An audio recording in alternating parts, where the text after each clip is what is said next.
നമ്മുടെ പുതിയ വീഡിയോയിലേക്ക് എല്ലാവർക്കും സ്വാഗതം. അപ്പോൾ ഇന്നത്തെ വീഡിയോയിൽ നിങ്ങൾക്ക് ഒരുപാട് യൂസ്ഫുൾ ആയിട്ടുള്ള കുറേ നല്ല കിച്ചൺ ടിപ്സ് ആയിട്ടാണ് കേട്ടോ വന്നിട്ടുള്ളത്. മെയിനായിട്ട് പറയുകയാണെങ്കിൽ 10 പൈസ ചിലവില്ലാതെ വീട് മുഴുവൻ ക്ലീൻ ആക്കി എടുക്കാനുള്ളൊരു അടിപൊളി ഐഡിയ കൂടെ ഈ വീഡിയോയിൽ ഷെയർ ചെയ്യുന്നുണ്ട്.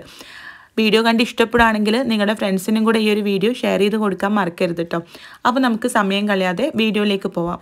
അപ്പോൾ ആദ്യത്തെ ടിപ്പ് പറയുന്നത് നമ്മുടെ വീട്ടിൽ നമ്മൾ ചെറുപയർ, കടല, വൻപയർ അങ്ങനെ പയർ വർഗ്ഗങ്ങൾ, പരിപ്പൊക്കെ വാങ്ങിക്കുന്ന സമയത്ത് നമ്മൾ നേരിട്ട് അത് പാക്കറ്റ് തുറന്ന് കണ്ടെയ്നറിലേക്ക് മാറ്റുകയാണല്ലോ ചെയ്യുന്നത്. അപ്പോൾ ഇനി ഇതൊക്കെ വാങ്ങുന്ന സമയത്ത് പാക്കറ്റ് തുറന്ന ഉടനെ ഒരു ദിവസത്തെ വെയിൽ മുഴുവനായിട്ട് കൊള്ളിച്ചെടുക്കുക. എന്നിട്ട് നമ്മൾ ചൂടൊക്കെ പോയതിന് ശേഷം കണ്ടെയ്നറിലിട്ട് സൂക്ഷിച്ച് വെക്കുകയാണെങ്കിൽ ഒരുപാട് നാൾ പ്രാണിയോ പുഴൊന്നും വരാതെ നമുക്കത് സൂക്ഷിച്ച് വെക്കാൻ പറ്റും കേട്ടോ. പിന്നെ അടുത്തൊരു ടിപ്പ്, അതൊന്നും അങ്ങോട്ട് അതിൻ്റെ ചൂട് പോയിട്ട് നമ്മൾ കണ്ടെയ്നറിലേക്ക് ഇതുപോലെ ഇട്ട് കൊടുക്കുമ്പോൾ കൈ വെച്ചിട്ട് ഇങ്ങനെ ഇടുമ്പോൾ അത് അങ്ങോട്ടും ഇങ്ങോട്ടൊക്കെ ഇപ്പോൾ മുതിരയാണ് കേട്ടോ ഞാൻ ഇടുന്നത്, അതൊക്കെ അങ്ങോട്ടും ഇങ്ങോട്ടും തെറിച്ച് പോകാനുള്ള ചാൻസ് ഉണ്ട്. അപ്പോൾ അത് അങ്ങനെ പോവാതിരിക്കാൻ വേണ്ടിയിട്ട് കുറച്ച് കട്ടിയുള്ളൊരു പ്ലാസ്റ്റിക്കിൻ്റെ ഷീറ്റോ ഇതുപോലൊരു കവറോ അല്ലെങ്കിൽ എക്സ്റേയുടെ ഷീറ്റൊക്കെ ഉണ്ടാവില്ലേ, അതെടുത്തിട്ട് ഇതുപോലെ ഇട്ട് കൊടുത്താൽ മതി കേട്ടോ. ഇതിപ്പോൾ വായുവട്ടം കൂടിയൊരു ഡബ്ബയാണെങ്കിൽ കൂടെ അതിലേക്ക് ഇടാനും ബുദ്ധിമുട്ടായിരിക്കും. അപ്പോൾ ഇങ്ങനെ ചെയ്താൽ പെട്ടെന്ന് തന്നെ നമുക്ക് കണ്ടെയ്നറിലേക്ക് മാറ്റാൻ പറ്റും. ഇനി നമ്മൾ കവറിൽ തന്നെയാണ് സൂക്ഷിക്കുന്നത്, അതായത് കണ്ടെയ്നർ ഒരുപാടില്ല, അപ്പോൾ നമ്മൾ കവറിലാണ് സൂക്ഷിക്കുന്നതെങ്കിൽ ഉള്ളിലേക്ക് ആ ഒരു നമ്മളിപ്പോൾ റബ്ബർ ബാൻഡ് ഇട്ട് കെട്ടി വെച്ചാലൊക്കെ ഉള്ളിലേക്ക് എയർ നന്നായിട്ട് പോയിട്ട് സാധനങ്ങളൊക്കെ പെട്ടെന്ന് കേടുവരും. അപ്പോൾ ഉള്ളിലേക്ക് എയറൊന്നും കടക്കാത്ത രീതിയിൽ ഇതെങ്ങനെ സീൽ ചെയ്യുന്നതെന്നുള്ളതാണ് കേട്ടോ കാണിക്കുന്നത്. കത്തിയുടെ മൂർച്ചയില്ലാത്ത ഭാഗമല്ലേ അത് നല്ല പോലെ ഒന്ന് ചൂടാക്കി എടുക്കാം. എന്നിട്ട് കവറിൽ ഇതുപോലെ ഒന്ന് വരഞ്ഞു കൊടുത്താൽ മതി കേട്ടോ. അപ്പോൾ ഇങ്ങനെ ചെയ്യുമ്പോൾ ശ്രദ്ധിക്കേണ്ടത് നല്ല പോലെ ചൂടാക്കി പഴുപ്പിച്ചെടുക്കരുത് കേട്ടോ കത്തി. അങ്ങനെയാണെങ്കിൽ ഇത് വരയുമ്പോൾ തന്നെ ഇത് ആ ഒരു പ്ലാസ്റ്റിക് അങ്ങോട്ട് കട്ടായിട്ട് പോവുക കേട്ടോ ചെയ്യുക, ഉരുകി പോവുകയാണ് ചെയ്യുക. പിന്നെ മൂർച്ചയുള്ള ഭാഗമാണെങ്കിലും പ്ലാസ്റ്റിക് മുറിഞ്ഞു പോവുകയാണ് കേട്ടോ ചെയ്യുക. അപ്പോൾ അതുകൊണ്ട് മൂർച്ചയില്ലാത്ത ഭാഗത്ത് ഒരു പാകത്തിന് ചൂടിൽ ഇതുപോലെ വരഞ്ഞു കൊടുക്കുക. എന്നിട്ട് നമ്മളിത് ഓപ്പൺ ചെയ്ത് നോക്കുമ്പോൾ ഏത് ഭാഗമാണ് സീലാവാത്തതെന്ന് കാണും. അപ്പോൾ അവിടെ ഒന്നും കൂടെ ഒന്ന് ചെയ്ത് കൊടുത്താൽ മതി കേട്ടോ. അപ്പോൾ ഇങ്ങനെ ചെയ്താൽ ഉള്ളിലേക്ക് എയറൊന്നും കടക്കാതെ നമുക്ക് ഈ ധാന്യങ്ങൾ ഒരുപാട് നാൾ കേടുകൂടാതെ സൂക്ഷിക്കാൻ പറ്റും. കണ്ടോ, ഇതിപ്പോൾ തിരിക്കുമ്പോൾ ഒരു പരിപ്പ് പോലും പുറത്തേക്ക് വരുന്നില്ല, നല്ല പോലെ സീലായിട്ട് കിട്ടിയിട്ടുണ്ട് കേട്ടോ. പിന്നെ അടുത്ത ടിപ്പ് എന്ന് പറയുന്നത് നമ്മൾ കടുക്, ഉലുവ, ജീരകം അങ്ങനെ ചെറിയ സാധനങ്ങളൊക്കെ ഇതുപോലെ വലിയ പാത്രങ്ങളിൽ നിന്ന് ഇങ്ങനെ ചെറിയ കണ്ടെയ്നറിലേക്ക് മാറ്റുമ്പോൾ ആകെ തെറിച്ചു പോകാനുള്ള ചാൻസ് ഉണ്ടല്ലേ. അപ്പോൾ ഒരു പ്ലാസ്റ്റിക്കിൻ്റെ ബോട്ടിലിൻ്റെ അറ്റം കണ്ടോ ഇതുപോലെ ഫണൽ പോലെ നമുക്ക് യൂസ് ചെയ്യാൻ പറ്റും കേട്ടോ. ഇതെല്ലാവർക്കും അറിയണം, കുറച്ച് പേർക്കൊക്കെ അറിയുന്ന ടിപ്പാണെന്ന് തോന്നുന്നു. അപ്പോൾ ഇനി നമ്മൾ അലുമിനിയം ഫോയിലും ക്ലിംഗ് റാപ്പ് അതൊക്കെ വാങ്ങിക്കുമ്പോൾ ചെയ്യേണ്ട ഒരു സൂത്രമാണ് കേട്ടോ. ഞാൻ ആദ്യമൊക്കെ ക്ലിംഗ് റാപ്പും അലുമിനിയം ഫോയിലൊക്കെ എനിക്ക് ഒരുപാട് കേട് വന്ന് പോകാറുണ്ടായിരുന്നു കേട്ടോ. കാരണം ഒന്നും ശ്രദ്ധിക്കാറില്ല, ചെറിയ നനവൊക്കെ വന്നു കഴിഞ്ഞാൽ അത് ആകെ ഒട്ടിപ്പിടിക്കും. പിന്നെ നമുക്കിത് തുറക്കുന്ന സമയത്തൊന്നും കിട്ടൂല. അവിടെ ഇവിടെ നമ്മൾ ഇൻസുലേഷൻ ടേപ്പ്, സെല്ലോ ടേപ്പൊക്കെ നമുക്കറിയാമല്ലോ, ഒട്ടിപ്പിടിച്ച് കഴിഞ്ഞാൽ ചിലപ്പോൾ അതിൻ്റെ അറ്റം നോക്കിയാൽ നമുക്ക് കാണൂല. അപ്പോൾ അങ്ങനെ പെട്ടെന്ന് ഇത് നമുക്ക് എടുക്കാനുള്ളൊരു ട്രിക്കാണ്. കണ്ടോ, അലുമിനിയം ഫോയിലാണെങ്കിലും ക്ലിംഗ് റാപ്പ് ആണെങ്കിലും ഇനിയിപ്പോൾ സെല്ലോ ടേപ്പ് അതുപോലെ ഇൻസുലേഷൻ ടേപ്പ് അത് ഏതാണെങ്കിലും നമ്മളത് എടുക്കുന്ന സമയത്ത് ഒരു ടൂത്ത് പിക്കോ അല്ലെങ്കിൽ ഇതുപോലെ ഒരു സ്ക്യൂറോ അല്ലെങ്കിൽ ഒരു ഈർക്കിലോ ഒരു കമ്പോ എന്തെങ്കിലും ഒന്ന് അടയാളപ്പെടുത്തി വെക്കുകയാണെങ്കിൽ നമുക്ക് പെട്ടെന്ന് തന്നെ അത് എടുക്കാൻ പറ്റും കേട്ടോ. ഞാനിപ്പോൾ ഒരു സ്ക്യൂറാണ് കേട്ടോ, ഇത് ഒന്നുകൂടെ നല്ലത് സ്ക്യൂർ ആയിരിക്കും, ഇത് കുറച്ച് വലുതല്ലേ. ഇൻസുലേഷൻ ടേപ്പ് ആണെങ്കിൽ നമുക്ക് ചെറിയൊരു ഈർക്കിലിൻ്റെ കഷ്ണമോ അല്ലെങ്കിൽ ടൂത്ത് പിക്കൊക്കെ വെക്കാം. ഇതാണെങ്കിലും വലിയ ഈർക്കിൽ വെച്ച് കൊടുത്താലും മതി കേട്ടോ. അപ്പോൾ നമുക്കിത് എടുക്കാനും എളുപ്പമായിരിക്കും, ആകെ ഒട്ടിപ്പിടിച്ച് നാശാവുമില്ല. ഇനി അടുത്ത ടിപ്പ് എന്ന് പറഞ്ഞാൽ നമ്മൾ പുറത്തുനിന്ന് പഴമൊക്കെ വാങ്ങിക്കുന്ന സമയത്ത് അധികം പഴുക്കാത്ത പഴമാണ് കിട്ടുന്നതെങ്കിൽ പിറ്റേ ദിവസത്തേക്ക് നമുക്ക് അത് ആവശ്യമുണ്ടെങ്കിൽ പെട്ടെന്ന് പഴുക്കാനുള്ളൊരു സൂത്രമാണ് കേട്ടോ. ഇതുപോലെ സ്റ്റൗവിൽ ജസ്റ്റ് ഒന്ന് ചൂടാക്കി എടുക്കുക. നമ്മുടെ കൈ കൊണ്ട് ഇങ്ങനെ തൊടുമ്പോൾ ചെറിയൊരു ചൂട് വരണം. ആ ഒരു പച്ചയുള്ള ഭാഗത്ത് ചെയ്യായിരിക്കും കൂടുതൽ നല്ലത് കേട്ടോ. എന്നിട്ട് ആ ചൂടോടെ തന്നെ ഒരു ന്യൂസ് പേപ്പറിൽ അത് നല്ല പോലെ ഒന്ന് പൊതിഞ്ഞിട്ട് നല്ല രീതിയിൽ അതൊന്ന് മൂടി വെച്ച് കൊടുക്കുക. കാസറോളിലോ അല്ലെങ്കിൽ ഒരു പഴയൊരു പാത്രം, ഞാനിവിടെ ഒരു പഴയൊരു ഇഡ്ഡലി പാത്രമാണ് കേട്ടോ എടുത്തിട്ടുള്ളത്. നല്ല പോലെ എയറൊന്നും പുറത്ത് പോകാത്ത രീതിയിൽ മൂടി വയ്ക്കുകയാണെങ്കിൽ പിറ്റേ ദിവസം രാവിലെ ആകുമ്പോഴത്തേനും അത് നല്ല പോലെ പഴുത്ത് കിട്ടും. ഇനി പഴം പഴുക്കാതിരിക്കാനുള്ളൊരു ടിപ്പാണ് കേട്ടോ പറയുന്നത്.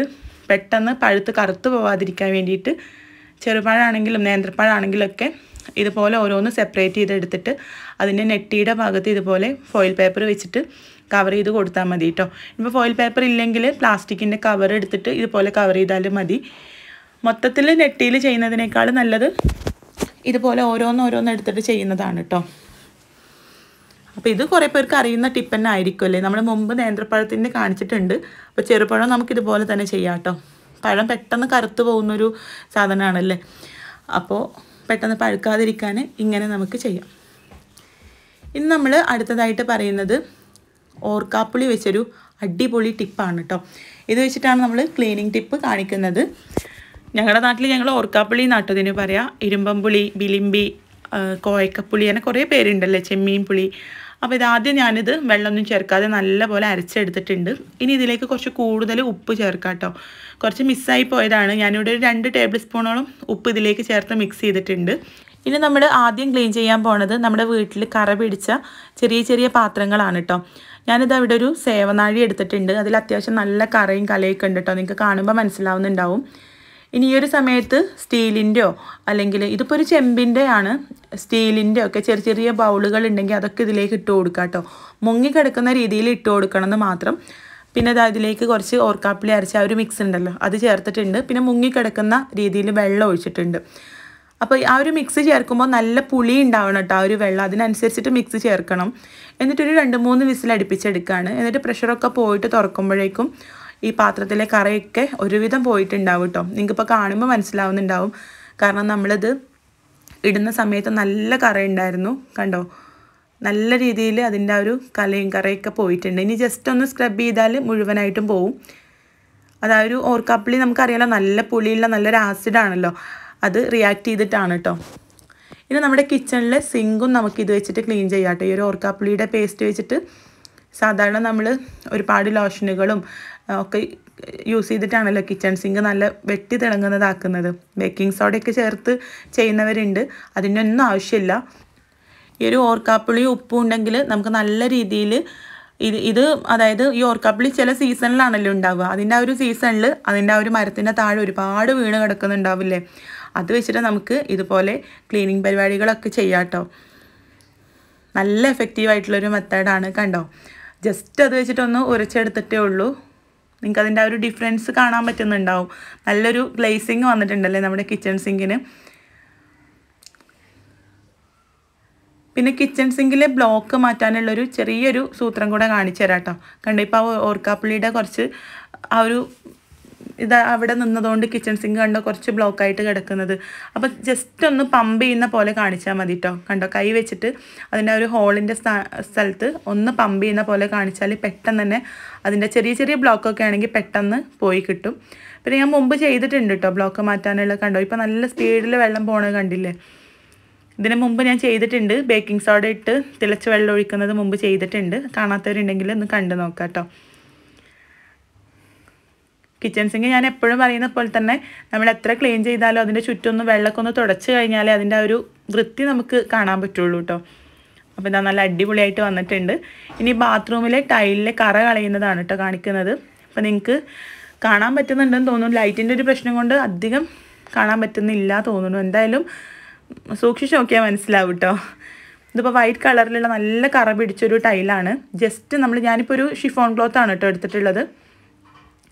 അത് വെച്ചിട്ട് നമ്മുടെ ഈ ഒരു മിക്സ് ജസ്റ്റ് അതിൽ എടുത്തിട്ട് ഒന്നങ്ങോട്ട് ഉരച്ച് കഴുകുന്നുള്ളൂ. അല്ലാതെ സ്ക്രബ്ബറോ കാര്യങ്ങളോ ഒന്നും എടുക്കുന്നില്ല. ജസ്റ്റ് ഒന്ന് എല്ലാ ഭാഗത്തും ഒന്ന് പുരട്ടിയിട്ടുള്ളൂ. ഇനി വെള്ളം ഒഴിച്ച് കളഞ്ഞിട്ട് അതിൻ്റെ രണ്ടിൻ്റെയും ഡിഫറൻസ് ഞാൻ കാണിച്ചു തരാം. കണ്ടോ, സൂക്ഷിച്ച് നോക്കിയാൽ അതിൻ്റെ അപ്പുറത്തുള്ളതിൽ നല്ല അഴുക്കുണ്ട്. കണ്ടോ, ഇതുപോലെ നമുക്ക് ഫ്ലോറിലുള്ള കറകളൊക്കെ കളയാട്ടോ. പിന്നെ ഒരുപാട് കറ പിടിച്ച പാത്രങ്ങളുടെ അടിഭാഗം ഉണ്ടാവില്ലേ, നോൺ സ്റ്റിക്ക് പാനിൻ്റെ ഒക്കെ, അതൊക്കെ നമുക്ക് ഇത് കുറച്ച് സമയം പുരട്ടി വെച്ചിട്ട് ഒരു അരമണിക്കൂറൊക്കെ കഴിഞ്ഞ് കഴുകുകയാണെങ്കിൽ നല്ല രീതിയിൽ അത് ഇളകി വരും കേട്ടോ. അപ്പോൾ ഇന്ന് കാണിച്ച വീഡിയോസിൽ ഏതെങ്കിലും ഒന്ന് നിങ്ങൾക്ക് യൂസ്ഫുൾ ആയെന്ന് വിചാരിക്കുകയാണ്. യൂസ്ഫുൾ ആയിട്ടുണ്ടെങ്കിൽ ഒന്ന് ലൈക്ക് ചെയ്യുക, നിങ്ങളുടെ ഫ്രണ്ട്സിന് ഷെയർ ചെയ്യുക, കൂടുതൽ വീഡിയോസിനായിട്ടൊന്ന് ഫോളോ ചെയ്യുക.